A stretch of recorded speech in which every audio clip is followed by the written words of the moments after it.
सुप्रभात विद्यार्थियों, मैं राकेश सिंह आज आप लोगों के बीच में फिर से उपस्थित हुआ हूँ। हिंदी कक्षा 10 गद्य खंड से पाठ 3 को लेकर। पाठ का नाम है क्या लिखूं, जिसमें लेखक 2 निबंध लिखना चाहता है, लेकिन उसके पास समस्याएं हैं क्योंकि उसके पास समय कम है और 2 निबंध लिखने हैं। इस पाठ के लेखक हैं पद्मलाल पुन्नालाल बख्शी जी। तो अगर आप इस पाठ को ध्यान से देखेंगे, क्योंकि वीडियो बहुत लंबा है लेकिन आपके काम का है, तो इसको देखेंगे तो इससे आपको ज़रूर प्रश्न मिल जाएंगे और एक बार में ही ये आपको तैयार हो जाएगा। तो आप लोगों से अनुरोध है कि वीडियो को लाइक करिए, शेयर करिए, चैनल को सब्सक्राइब करिए। धन्यवाद।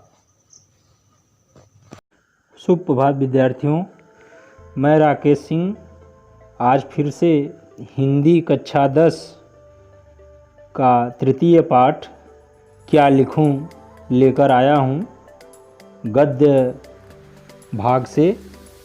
इस पाठ के लेखक हैं पद्मलाल पुन्नालाल बख्शी जी।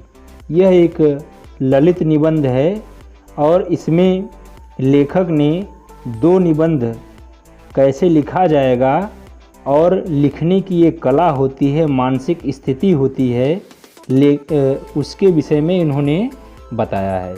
तो चलिए ज़्यादा समय न गवाते हुए मैं शुरू करता हूँ कि मुझे आज लिखना ही पड़ेगा। लेखक कह रहा है कि मुझे आज लिखना ही पड़ेगा। अंग्रेजी के प्रसिद्ध निबंध लेखक A.G. गार्डनर का कथन है कि लिखने की एक विशेष मानसिक स्थिति होती है। अंग्रेजी के प्रसिद्ध निबंधकार हैं A.G. गार्डनर। इन्होंने कहा कि लिखने की एक विशेष मानसिक स्थिति है। मानसिक मतलब मनुष्य मानसिक स्थिति से, अपने दिमाग से तैयार होता है तभी वह लिखता है। उस समय मन में कुछ ऐसी उमंग उठती हैं। उसके मन में, जो लेखक होता है उसके मन में अनेक प्रकार की उमंग उठती हैं। लिखने के लिए उसका मन तड़पता है कि मैं अब लिखूँगा। हृदय में कुछ ऐसी स्फूर्ति सी आ जाती है और उसके हृदय में स्फूर्ति आ जाती है, ताजगी आ जाती है। जब भी लेखक लिखने बैठता है उसका मन हो जाता है, मानसिक स्थिति उसकी बन जाती है, तो उसके हृदय में, उसके मन में, उसके दिमाग में एक स्फूर्ति सी आ जाती है। मस्तिष्क में कुछ ऐसा आवेग सा उत्पन्न होता है। आवेग मतलब उत्तेजना। उसके दिमाग में ऐसी उत्तेजना आ जाती है कि लेख लिखना ही पड़ता है। मतलब मन एकदम उत्तेजना युक्त हो जाता है और लेखक को तब लिखना ही पड़ता है।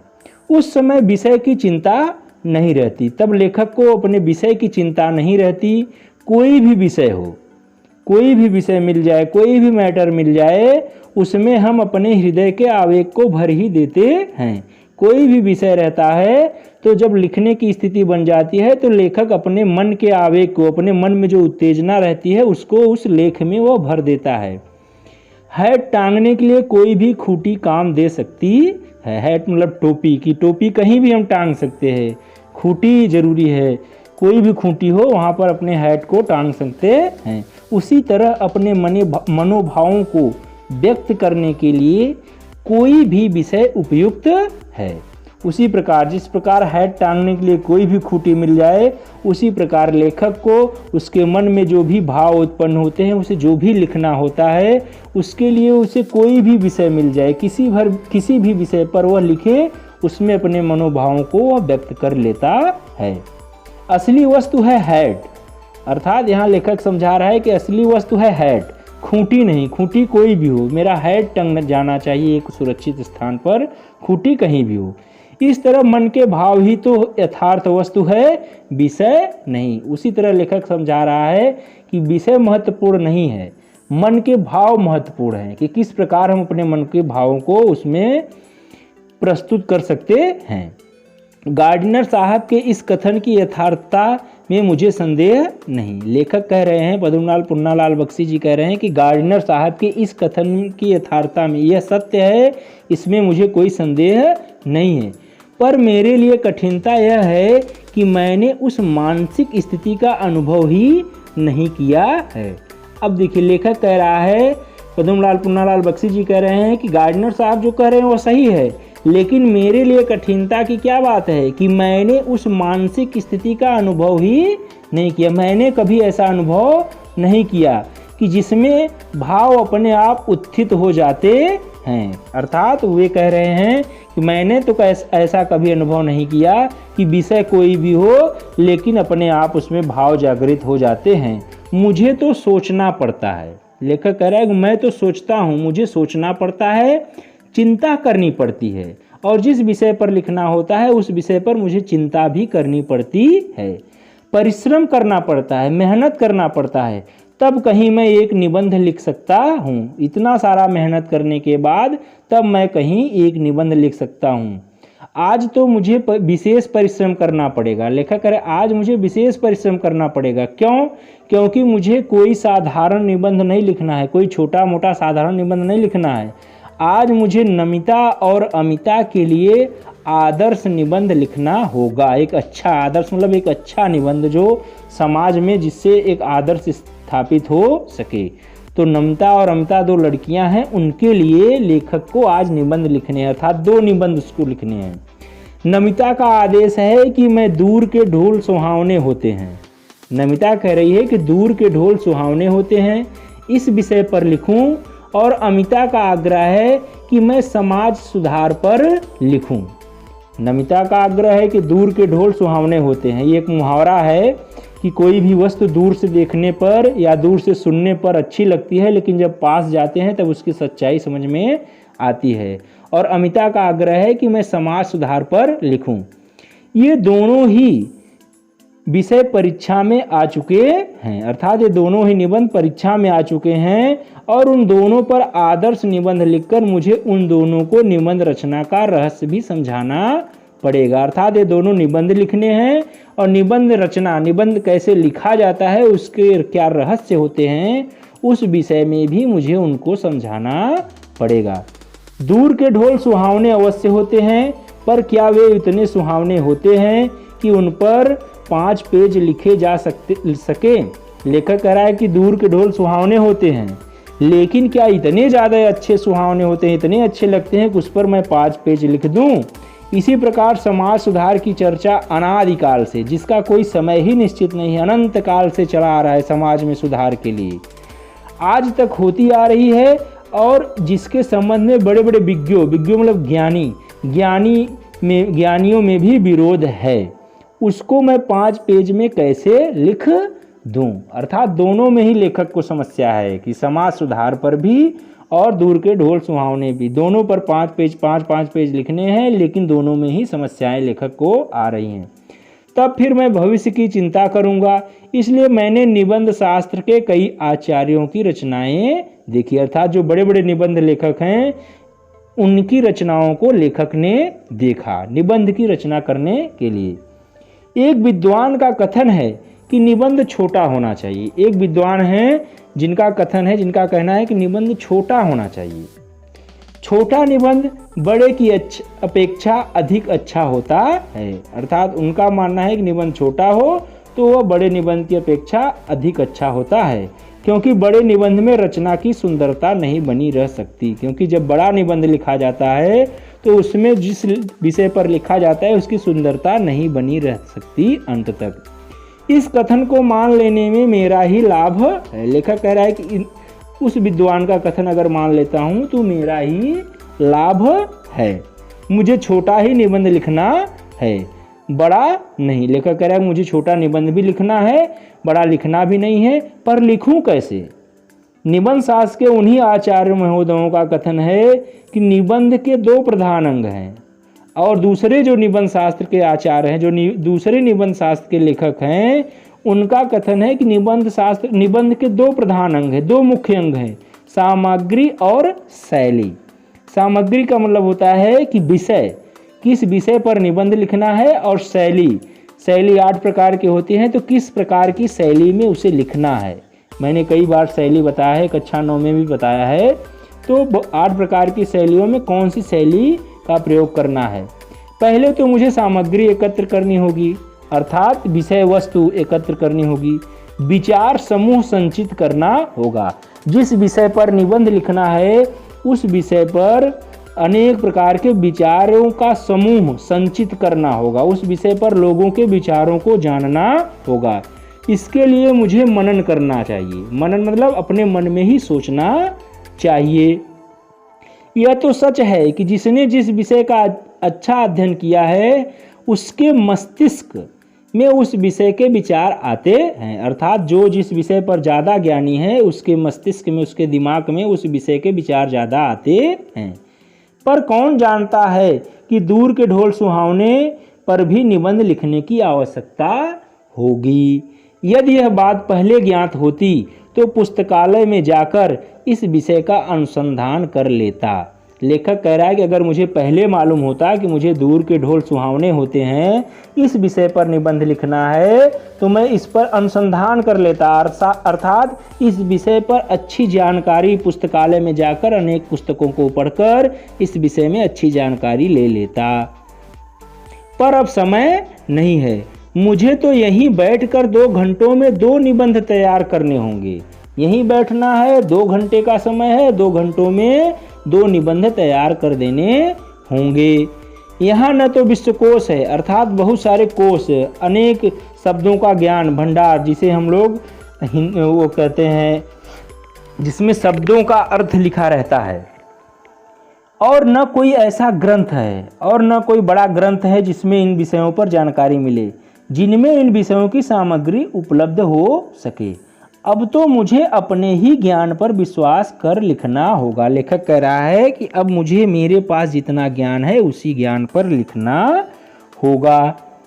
अगला पैराग्राफ देखिए। विज्ञों का कथन है, विज्ञों मतलब ज्ञानियों का कथन है कि निबंध लिखने के पहले उसकी रूपरेखा बना लेनी चाहिए। रूपरेखा मतलब कि कैसे निबंध लिखना है, किस विषय पर लिखना है, कितना बड़ा निबंध लिखना है, कौन कौन से हेडिंग बनानी है, उसके विषय में पूरी जानकारी बना लेनी है।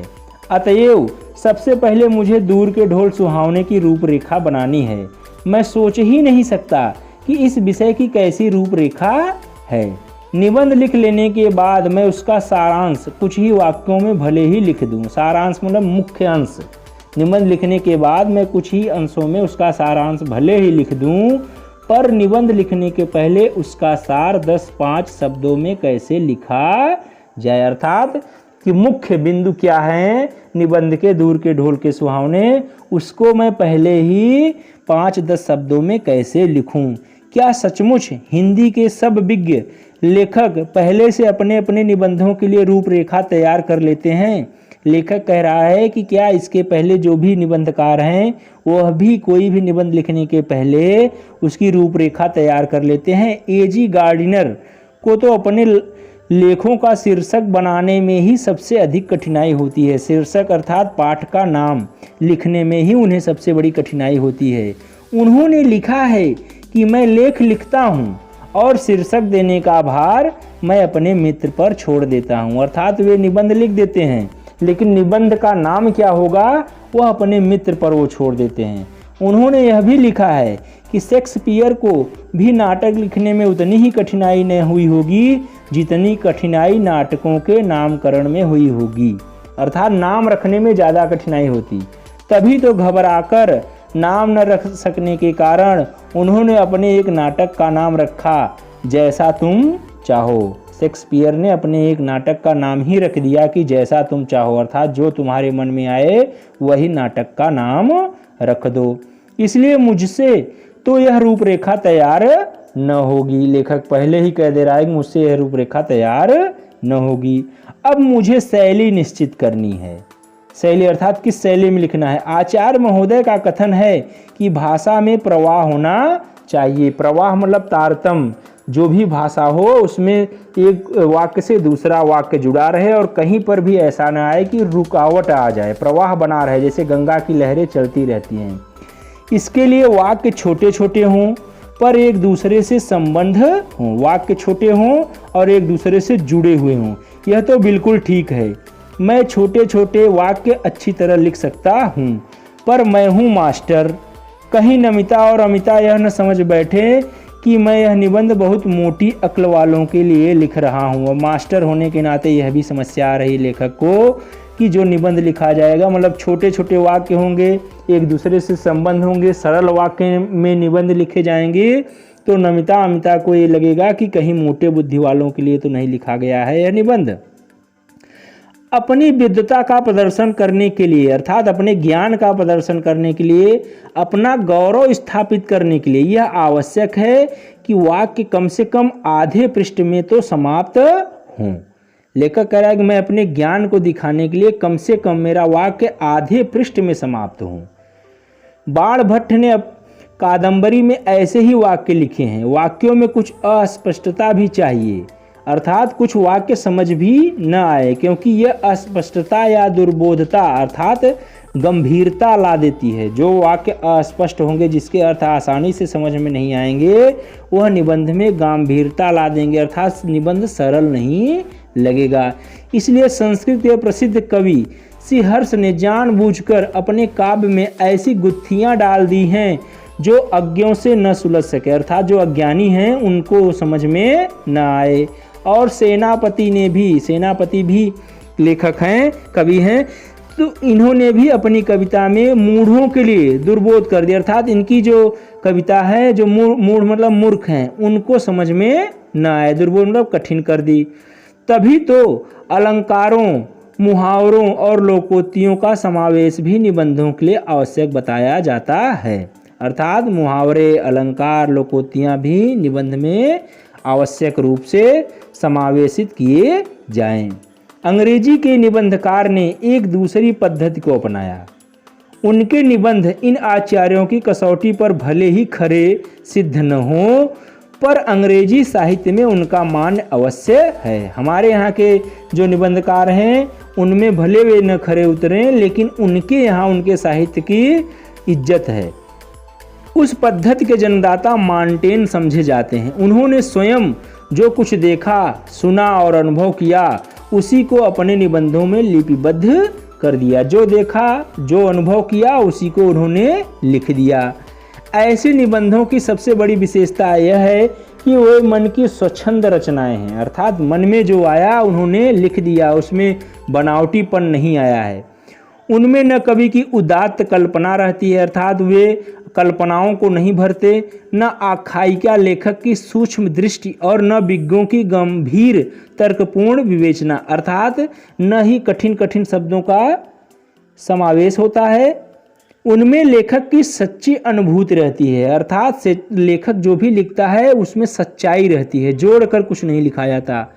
उनमें उसके सच्चे भावों की सच्ची अभिव्यक्ति रहती है। लेखक के जो सच्चे भाव हैं, उसके मन में जो भाव हैं, उसकी सच्ची अभिव्यक्ति, अर्थात मन के भावों को व्यक्त करना, अर्थात वो अपने मन के सच्चे भावों को व्यक्त करता है। उनमें उसका उल्लास रहता है, उसकी खुशियाँ रहती हैं। ये निबंध तो उस मानसिक स्थिति में लिखे जाते हैं जिसमें न ज्ञान की गरिमा रहती है और न कल्पना की महिमा। न तो ज्ञान दिखाया जाता है, न ही कल्पना सोच विचार कर लिखा जाता है, कल्पनाओं को भरा जाता है, जिसमें हम संसार को अपनी ही दृष्टि से देखते हैं और अपने ही भावों से ग्रहण करते हैं। तब इस पद्धति का अनुसरण कर मैं भी क्यों न निबंध लिखूं, पर मुझे तो 2 निबंध लिखने होंगे। लेखक कह रहा है, लेकिन फिर भी समस्या है कि मुझे 2 निबंध लिखने होंगे। मुझे अमीर खुसरो की एक कहानी याद आई। एक बार प्यास लगने पर वे एक कुएं के पास पहुँचे। वहाँ 4 औरतें पानी भर रही थी। पानी मांगने पर पहले उनमें से एक ने खीर पर कविता सुनने की इच्छा प्रकट की, दूसरी ने चरखे पर, तीसरी ने कुत्ते पर और चौथी ने ढोल पर। अमीर खुसरो प्रतिभावान थे, अर्थात वे ज्ञानी थे, बुद्धिमान थे। उन्होंने एक ही पद्य में एक ही कविता लिखी और चारों की इच्छाओं की पूर्ति कर दी। अर्थात अगर वे 4 कविताएं लिखने जाते तो उनको बहुत सारा समय लगता, लेकिन वे विद्वान थे, इसलिए उन्होंने एक ही कविता में चारों की इच्छाएं पूरी कर दी। कविता देखिए। खीर पकाई जतन से, चरखा दिया चला, आया कुत्ता खा गया, तू बैठी ढोल बजा। अमीर खुसरो ने एक ही कविता में चारों स्त्रियों की इच्छाओं की पूर्ति कर दी। खीर पकाई जतन से, खीर को जतन से पकाया जाता है। चरखा दिया चला है, खीर पक रही है और चरखा चला दिया गया। आया कुत्ता खा गया, और जो खीर पकी वह कुत्ता खा गया। तू बैठी ढोल बजा, और तू बैठ के ढोल बजा। चारों स्त्रियों की इच्छा पूर्ति हो गई। मुझ में खुसरों की प्रतिभा नहीं है। पद्मलाल पुन्नालाल बख्शी जी कह रहे हैं कि मेरे अंदर इतनी प्रतिभा नहीं है, मैं इतना ज्ञानी नहीं हूँ, पर उनकी इस पद्धति को स्वीकार करने से मेरी कठिनाई आधी रह जाती है। लेकिन उनकी इस कला को अगर मैं स्वीकार कर लेता हूँ तो मेरी कठिनाई आधी हो जाएगी। मैं भी एक निबंध में इन दोनों विषयों का समावेश कर दूंगा। लेखक कह रहा है कि मैं भी एक ही निबंध में दोनों विषयों को समावेश कर दूंगा, मेरा समय भी बच जाएगा। एक ही ढेले से दो चिड़िया मार लूँगा, एक ढेला फेंकूंगा और दो चिड़िया मर जाएंगी।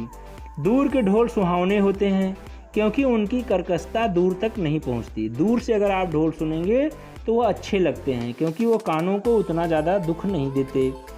जब ढोल के पास बैठे हुए लोगों के कान के पर्दे फटते रहते हैं, तब दूर किसी नदी के तट पर संध्या समय जो लोग ढोल के पास बैठे हैं उनके कान के पर्दे फट रहे हैं, लेकिन वही शाम के समय कोई नदी के तट पर बैठा है, किसी दूसरे के कान में वही शब्द मधुरता का संचार कर देते हैं। जो दूर बैठा है नदी के पास, उसके कानों में ढोल की आवाज़ जा रही है तो मधुरता का संचार कर देता है। ढोल के उन्हीं शब्दों को सुनकर वह अपने हृदय में किसी के विवाहोत्सव का चित्र अंकित कर लेता है। जो दूर से ढोल सुनता है उसके मन में यह बैठ जाता है कि कहीं पर विवाह का उत्सव हो रहा है। कोलाहल से पूर्ण घर के कोने में बैठी हुई, कोलाहल मतलब बहुत हलचल जहाँ है, वहाँ से दूर घर के एक कोने में बैठी हुई किसी लज्जाशीला नववधू की कल्पना वह अपने मन में कर लेता है। जो दूर बैठा है, जब उसको ढोल की आवाज़ सुनाई देती है तो वह अपने मन में ही कल्पना कर लेता है कि कहीं पर विवाह हो रहा है और जो नववधू है, जो जिसकी शादी होने वाली है, वह घर के किसी कोने में बैठी हुई है। उस नववधू के प्रेम, उल्लास, संकोच, आशंका और विषाद अर्थात दुख से युक्त हृदय के कंपन ढोल की कर्कश ध्वनि को मधुर बना देते हैं। नववधू के अंदर जो तमाम प्रकार के उल्लास, संकोच, आशंका, विषाद हैं, इन सभी को वह दूर कर देता है ढोल के कर्कश ध्वनि, क्योंकि उसके साथ आनंद का कलरव, उत्सव व प्रमोद और प्रेम का संगीत ये तीनों मिले रहते हैं। तभी उसकी कर्कशता समीपस्थ लोगों को भी कटु नहीं प्रतीत होती और दूरस्थ लोगों के लिए तो अत्यंत मधुर बन जाती है। अर्थात लेखक कह रहा है कि वही ढोल जब विवाह में बजता है तो उसके वजह से वह ढोल अच्छा लगता है और समीप के लोगों को भी अच्छा लगता है और दूर के लोगों को भी अच्छा लगता है।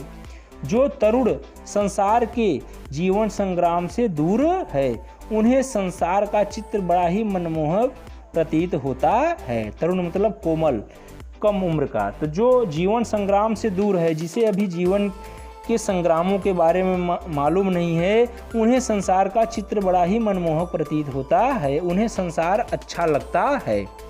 लेकिन जो वृद्ध हो गए हैं, जो अपनी बाल्यावस्था और तरुणावस्था से दूर हट आए हैं, लेकिन वही जो वृद्ध हो गए हैं, जो बूढ़े हो गए हैं, जो अनुभवी हो गए हैं, जो अपने बाल्यावस्था, तरुणावस्था अर्थात किशोरावस्था से दूर हट आए हैं, उन्हें अपने अतीत काल की स्मृति बड़ी सुखद लगती है। और जो वृद्ध हैं, उन्हें अपने अतीत जो बीता हुआ समय है वह सुखद लगने लगती है। वे अतीत का ही स्वप्न देखते हैं, वे बीते हुए का ही स्वप्न देखते हैं।